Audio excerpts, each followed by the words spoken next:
Assalamualaikum warahmatullahi wabarakatuh. Eh, ini pertemuan pertama teman-teman di mata kuliah pemrograman web dinamis.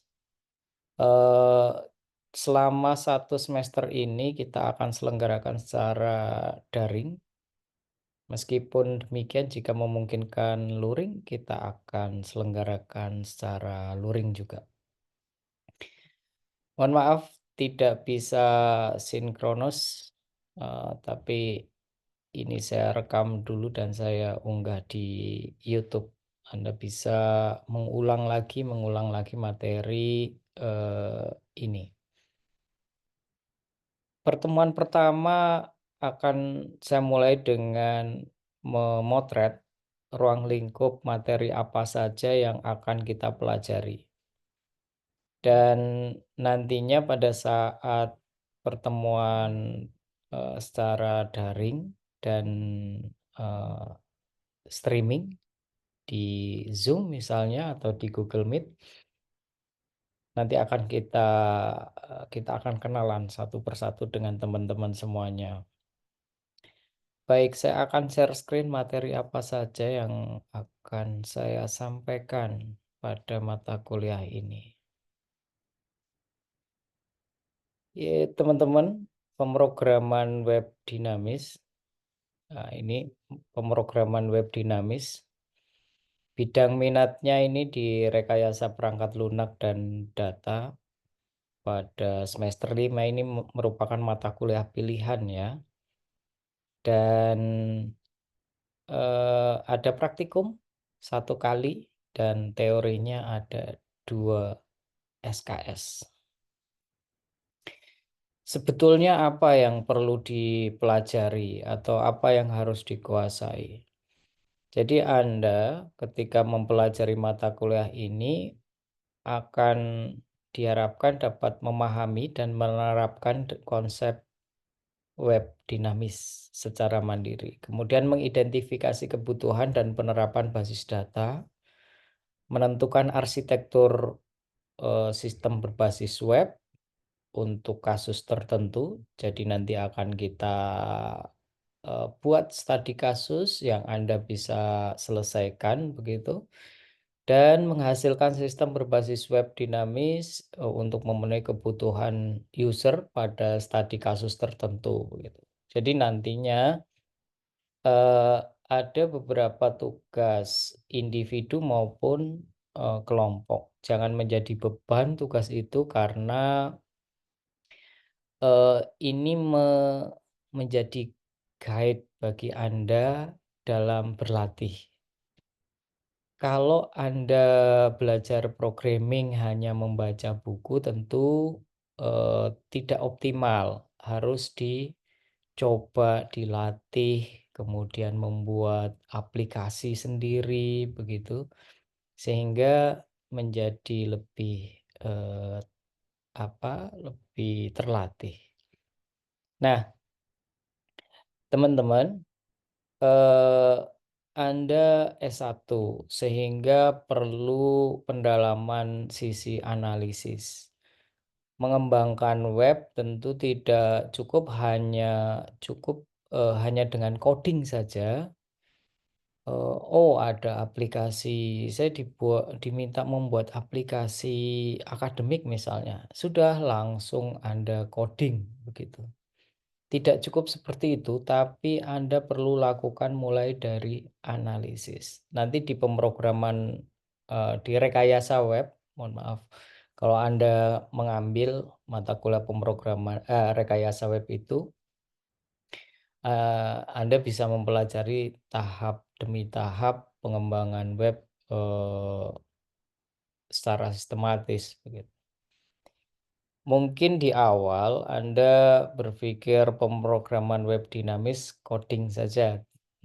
Tidak. Jadi ada tahap mengetahui teknologinya, kemudian tahap analisisnya juga, baru membuat web. Dan kenapa studi kasus ini menjadi penting?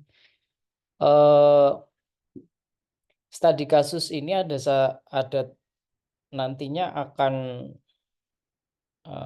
saya berikan satu tugas kelompok, tujuannya Anda akan terbiasa bekerja dengan tim.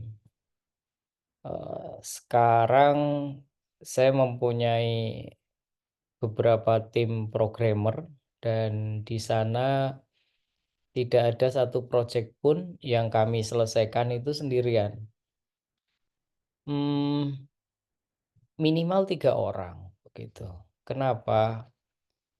Eee, satu sistem itu meskipun satu sistem web begitu, tapi ada banyak komponen untuk membangun itu. Contoh,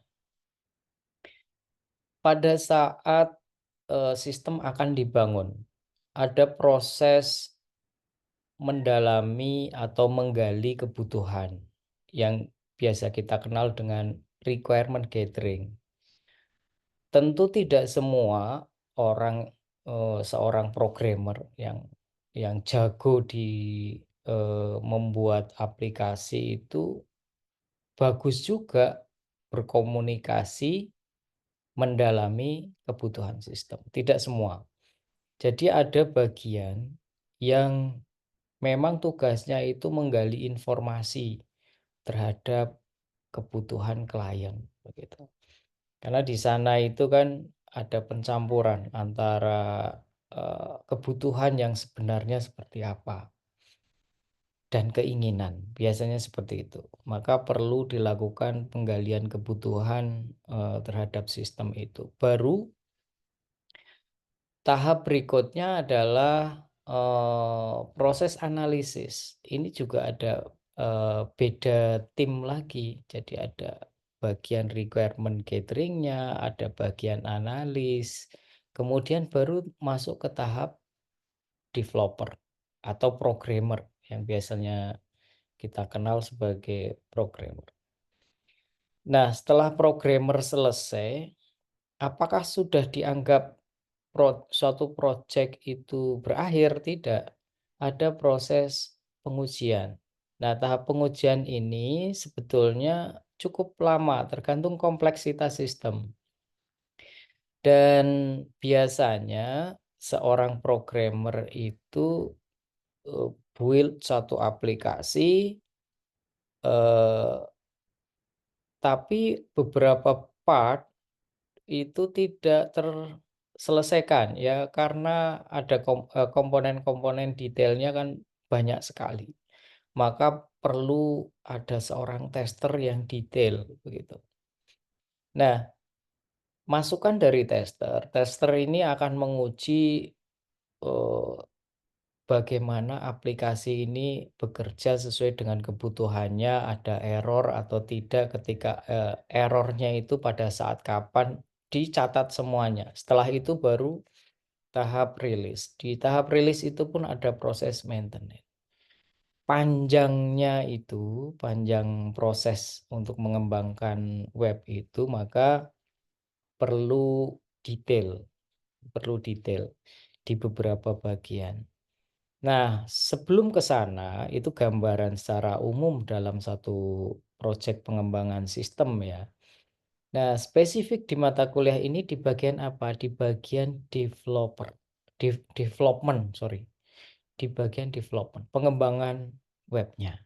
Nah, tentu tidak langsung lompat jauh-jauh, kita mulainya step by step. Anda kemarin sudah mengikuti mata kuliah pemrograman web, sehingga ini menjadi modal utama Anda.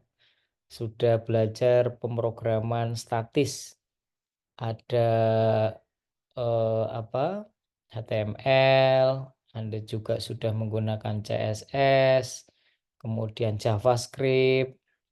Ya, meskipun HTML, CSS bukan dianggap sebagai pemrograman oleh sebagian sebagian orang karena itu kumpulan teks.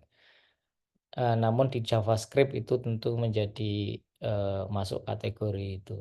Namun di pemrograman web Anda juga belajar, eee, P PHP ya, Anda sudah belajar PHP kemarin. Sehingga ini menjadi modal. Hanya saja kemarin, data itu disimpan di teks mungkin.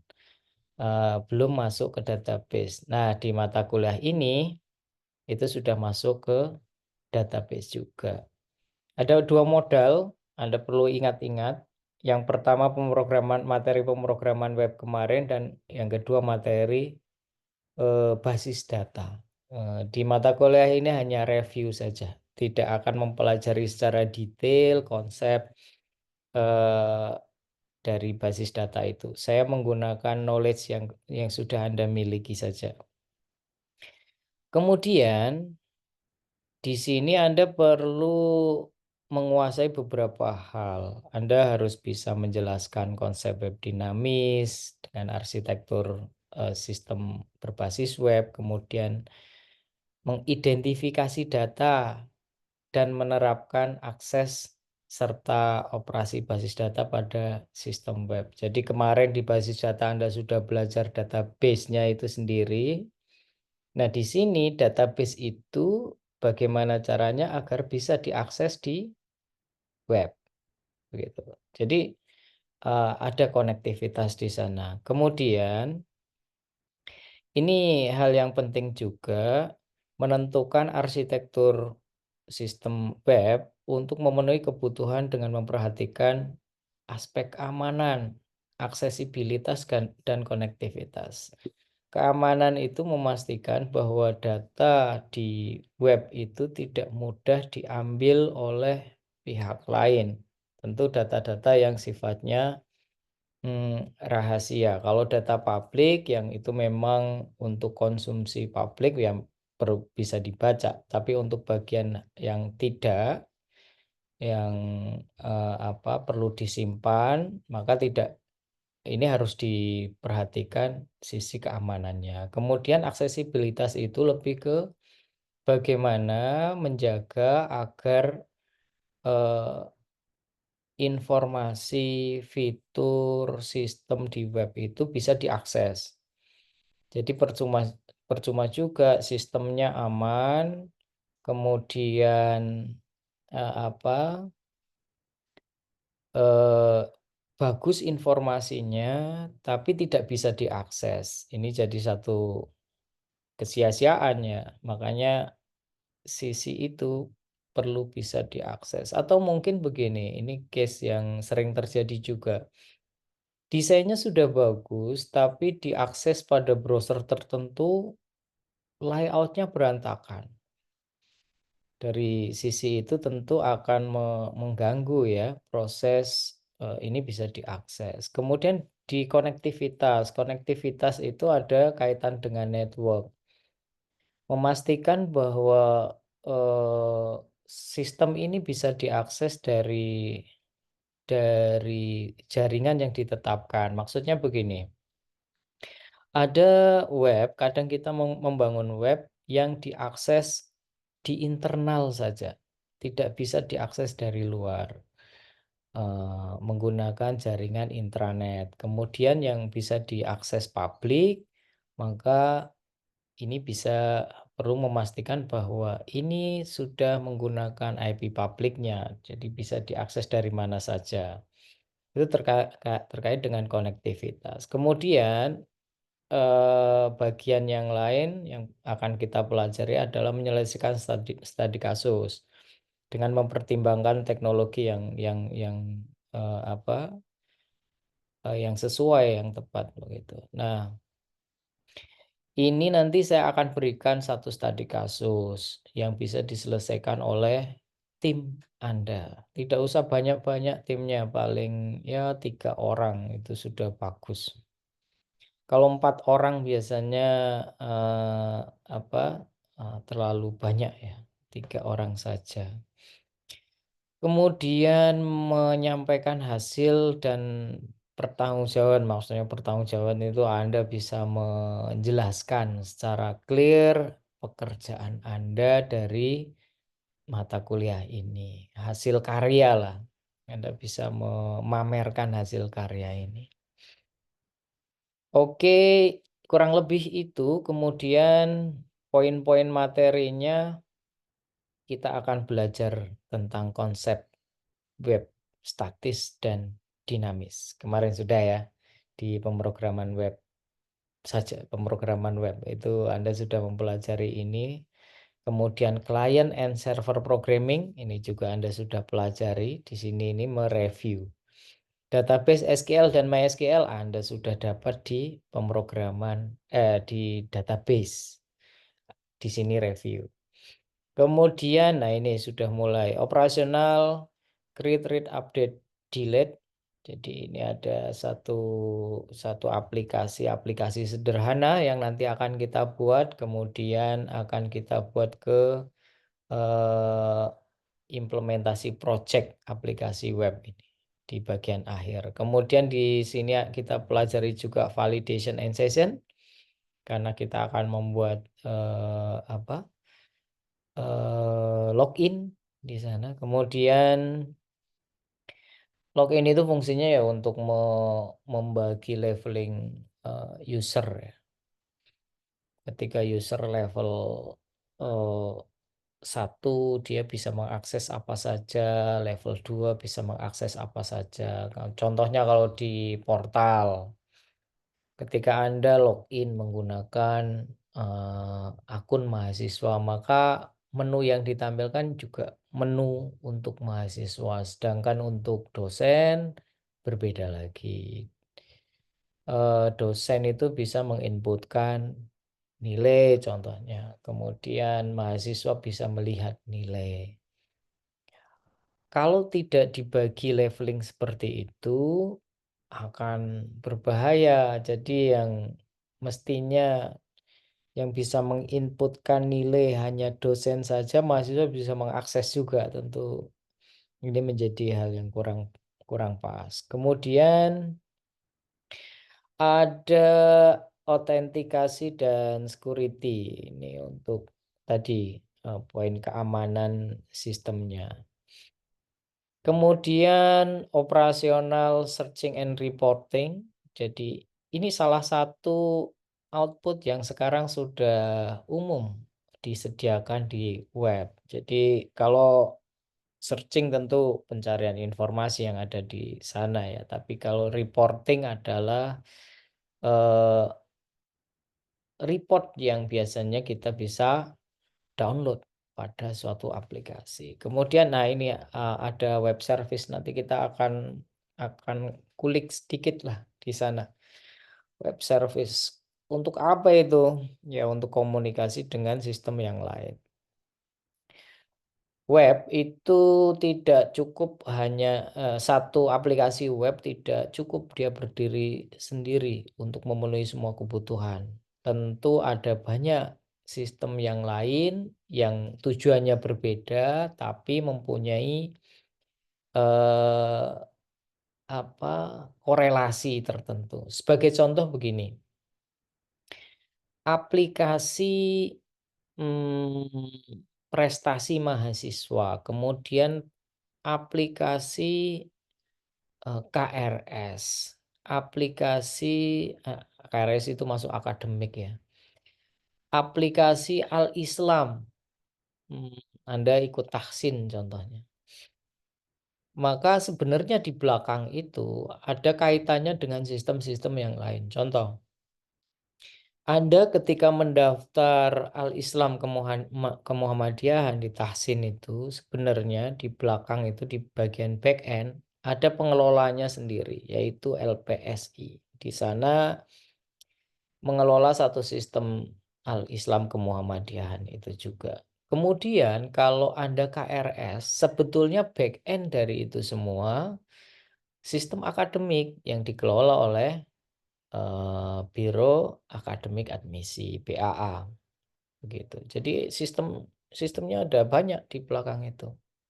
Hanya saja karena kita buat satu desain sistem yang terpusat begitu, mahasiswa mengaksesnya ya dari portal saja. Oke, kurang lebih seperti itu dan ini yang saya pakai web database application with PHP and MySQL second edition ini dari O'Reilly. Ini saya biasa pakai. Kalau yang lain juga boleh Anda pakai Tidak ada batasan ya. Anda belajar menggunakan buku apa saja. Poin 3 ini yang buku utama saya. Nanti Anda boleh download ya. Ini pendukung-pendukung ada banyak, ada banyak yang bisa diakses. Sekarang itu Anda kan di tahap apa ya? Tidak ada kendala mencari materi belajar. Eh, jadi bukan tahap mencari, tapi tahapnya menyeleksi, memilah mana yang tepat, mana yang kurang pas. Kemudian berikutnya, karena pertemuan pertama, kontrak kuliah ini. Ada UTS tentu, ada tugas project, ya. Ini bobotnya sangat tinggi, cukup tinggi lah. Dibanding UTS dan UAS, tugas project ini lebih tinggi. Kemudian ada UAS sama dengan UTS bobotnya. Kemudian ada praktikum. Praktikum itu tinggi juga nilainya. Dan kenapa praktikum poinnya tinggi? Itu satu SKS sendiri. Dari 3 SKS, satu SKS praktikum. Begitu. Kemudian perangkat lunaknya Anda bisa gunakan text editor apapun lah. Anda bisa gunakan itu. Free boleh, berbayar juga boleh. Eh, Lokal web server, ini akan kita pakai ya, Sampole, Mampole, Wampole, dan seterusnya. Terserah juga. Kemudian web browser juga yang Anda sukai. Perlu pakai komputer ya memang. Kalau belum punya gimana, Pak? Ya pinjam sama teman. Nggak apa-apa. Baik, kita ada berapa pertemuan ini? 16 pertemuan termasuk UAS dan UTS. Materinya apa saja? Yang pertama itu kita akan sampaikan nanti sekilas saja, karena ini akan banyak di penyampaian silabus dan kontrak kuliah di awal. Dan ini juga mereview bagian pemrograman web, jadi saya sampaikan sekilas. Yang pertama, ini akan pengantar teknologi web, client and server side programming. Di sini Anda perlu bisa menjelaskan konsep dari client dan server side scripting. Nanti saya akan tampilkan diagramnya. Dan masih banyak yang salah memahami konteks ini, gitu. Kebolak-balik di mata kuliah sebelumnya saya mengampu pemrograman web, ujiannya juga pertanyaannya tentang ini, masih banyak juga yang salah. Dan saya melihat generasi sekarang itu kreatif gitu. Jawabannya cukup jauh dari teori yang sebenarnya. Jadi kadang saya harus ngepas ke ini maksudnya gimana, ini maksudnya gimana gitu. Karena tidak selalu jawaban itu harus sesuai dengan buku, tapi paling tidak harapannya kan garis besarnya ya seperti itu. Ya, baik. Selanjutnya adalah ini di perbedaan web statis dengan web dinamis. Paling mudah ini besok kita akan ya compare ya. Kalau statis bagaimana, kalau dinamis bagaimana secara teknologi, secara pengaksesan, atau mungkin secara codingnya begitu. Kemudian berikutnya adalah arsitektur web application. Ini kita akan bicara teknologi nih, teknologi web. Keempat itu database, web database. Ya, kita akan belajar SQL dan MySQL. Meskipun nanti akan sangat luas ini. penerapannya. Bisa juga dengan NoSQL juga, nanti tergantung penerapan aplikasinya ini, kebutuhannya seperti apa. Untuk aplikasi kecil menengah, MySQL sudah cukup lah. Tapi bahasa untuk pengaksesan database, manipulasi data tentu ya bahasa SQL. Kemudian create, read, update, delete. Di sini kita akan mempelajari mulai dari form sampai form terisi dan dikirim ke database, kemudian dibaca, diedit, dan penghapusan record. Cukup sehari saja ini selesai. Kemudian berikutnya ada web form validation. Ada form validation membuat validasi form.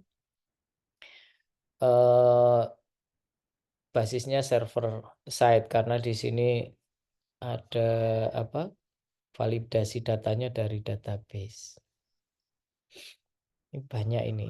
Penerapannya ini banyak sekali.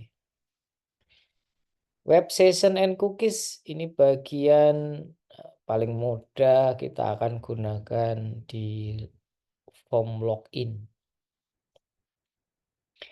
Web authentication and security kita akan mulai proses autentikasi data dari database. Kemudian web searching and reporting membuat pencarian.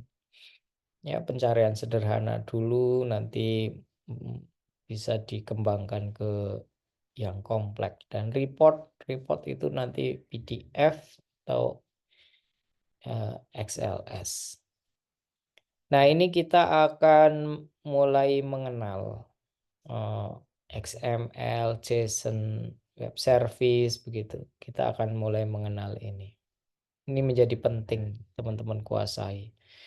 Nah, ini yang membedakan ketika Anda belajar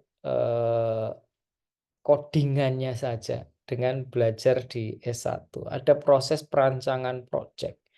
Di sini ada tahap analisis. Jadi nanti saya akan berikan satu kasus, Anda membuat analisisnya, merancang aplikasi yang tepat seperti apa, pemilihan teknologinya bagaimana. Ini di pertemuan 12. Tentu tim ini perlu kerja tim. Anda bisa membuat tim dari sekarang.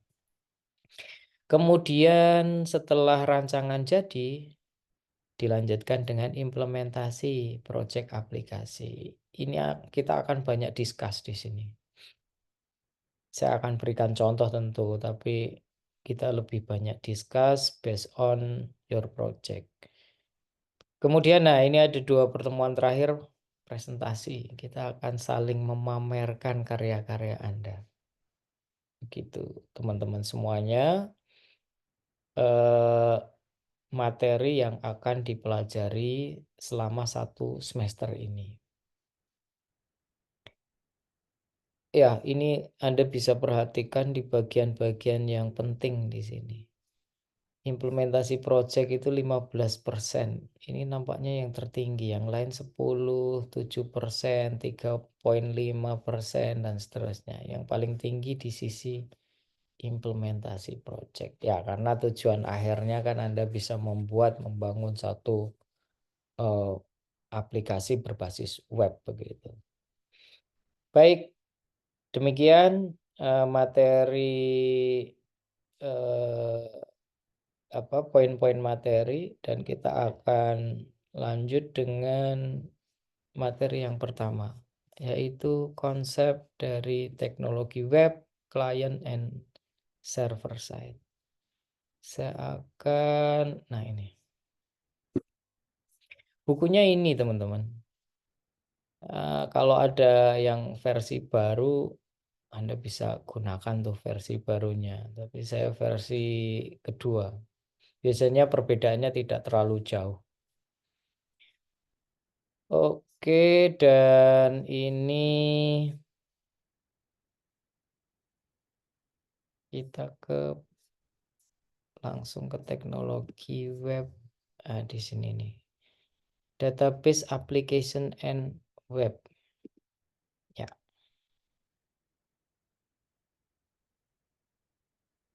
ini teknologi web. Saya akan zoom di bagian ini dan Anda perhatikan. Ada beberapa tier dari arsitektur web. Jadi kalau kita sebagai klien atau pengguna pengakses web yang kita jalankan adalah browser. Nah, saat menggunakan browser ini dan memanggil URL tertentu, sebetulnya itu ada proses request. Request apa? Request script, request halaman utama atau page tertentu yang ingin diakses. Request ini menuju ke web server. Jadi yang menerima adalah web server, dia merespon, kemudian mengembalikan hasilnya di browser itu tadi. Nah, kadang eh, ketika kita mengakses web begitu, sudah diketikkan URL-nya, koneksi kita cek aman, tapi kok tidak muncul? Kira-kira apa penyebabnya? Bisa dari web servernya ini yang konflik atau bermasalah, kemudian atau mungkin yang lain saat web server ini merequest ke script itu server yang menyimpan itu mati, kemudian atau mungkin webnya muncul tapi datanya tidak muncul. Oh, berarti ada server database yang mati gitu. Jadi pada saat web server ini merespon, dia tidak mengembalikan secara utuh informasi itu. Pernah kan suatu saat portal Anda bisa akses tapi datanya tidak muncul. Artinya server database-nya itu yang tidak memberikan kiriman data. Bisa apa? Bisa mati atau bisa sibuk dan seterusnya. Kalau sibuk biasanya muncul kucing oranye ya. Tapi kalau servernya mati, itu biasanya tidak memberikan satu nilai, tidak memberikan data, sehingga yang tampil ya blank begitu saja. Baik, secara umum itu seperti ini. Kemudian ketika tier seperti ini contohnya, satu aplikasi web yang dia mengakses ke database juga. Kalau sebelumnya ini Anda sudah praktekkan di mata kuliah pemrograman web di sini kemarin, semester kemarin. Jadi Anda membuat form contohnya begitu, kemudian diisikan dan dikirim ke server form itu dan dikembalikan lagi dengan menampilkan apa namanya? Menampilkan variabel yang diinputkan dari form. Maka itu hanya two-tier arsitek. Jadi tidak melibatkan database, tidak ada data yang tersimpan di database. Maka cukup seperti ini arsitektur aplikasinya. Tapi ketika ini membutuhkan database, akan seperti ini. Kalau inputan dari browser yang tersimpan di database, apakah bisa langsung dari form dikirim langsung ke database? Tidak. Dia harus melewati web server. Jadi web server itulah yang menjadi gerbang menerima request, menerima data dari browser atau dari klien atau dari pengguna, apapun istilahnya ya. Setelah itu data itu dikirim ke database. Kalau itu berupa penyimpanan atau pengaksesan, request pengaksesan begitu. Dan dari database server ini akan memberikan respon ke web server. baru dari web server yang mengirimkan ke klien. Nah, baik, contohnya seperti ini. Eh, Anda mengisi form. Jadi misalnya ini form pendaftaran. Anda mengakses form pendaftaran, pertama merequest, web server memberikan apa halaman pendaftaran itu dan mengirimkan tanpa melalui database ya, kan belum melalui database. Ini baru form pendaftaran. Langsung terkirim ke sini, kemudian diisikan. Diisikan oleh Anda sebagai pengguna. Form pendaftaran itu dilengkapi, kemudian akan disimpan ke database. Maka yang menerima adalah web server. Web server menerima variabel-variabel input dari browser dan dikirimkanlah ke database server. Makanya ada proses connection di perintah PHP itu, dan di connection itu ada setting mau dikoneksikan ke IP database yang mana, username passwordnya apa, karena tidak mungkin database menerima dari mana saja. Jadi dia harus masuk melalui dengan menyertakan username password terlebih dahulu. Baru simpan di database. Ya, kalau penyimpanannya berhasil, maka akan mengirimkan respon juga. Error pun juga mengirimkan respon juga ke web server. Dan dari web server ini bisa kita buat pesan. Kalau sukses, kita buat pesan. Penyimpanan Anda berhasil, begitu contoh. Kalau tidak berhasil ya ada penyimpanan sebaliknya. Pesan sebaliknya begitu. Kemudian detailnya seperti apa? Sebenarnya begini, teman-teman. Di bagian klien, ini contoh komputer klien, dia akan terhubung ke internet. Dan di internet dari sini akan menuju yang akan bertemu langsung itu web server. Meskipun di sini ada uh, script ya. Script ini kan tidak bisa dieksekusi langsung. Harus ada scripting engine. Makanya di web server ini harus dipastikan script apa saja yang tersimpan di sana, apakah ada yang bisa menerjemahkan script itu. Dan jika diperlukan koneksi data penyimpanan maupun request data ke database, maka ada tier berikutnya, database tier. Di sini menggunakan DBMS. Ya, contohnya tadi Anda menggunakan MySQL contohnya nanti. Tiga tier itu saling terrelasi. Data akan tersimpan secara terpisah di tier database, kemudian di middle tier ini akan digunakan untuk menyimpan perintah script, jadi PHP, JavaScript, HTML ada di sini semua. Database terpisah. Nah, kemudian di sini ini sisi Anda yang mengakses atau user yang mengakses. Dan jika memang publik maka diperlukan sisi satu network internet ya yang digunakan untuk mengakses ke web server begitu.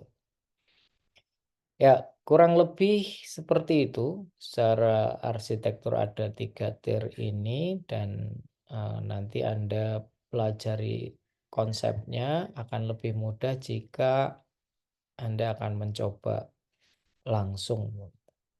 Nah, ini ada beberapa teknologi yang perlu dipahami. Nanti Anda bisa baca lebih lanjut secara detail. Ini sangat lengkap ya. Ada HTTP, kemudian ada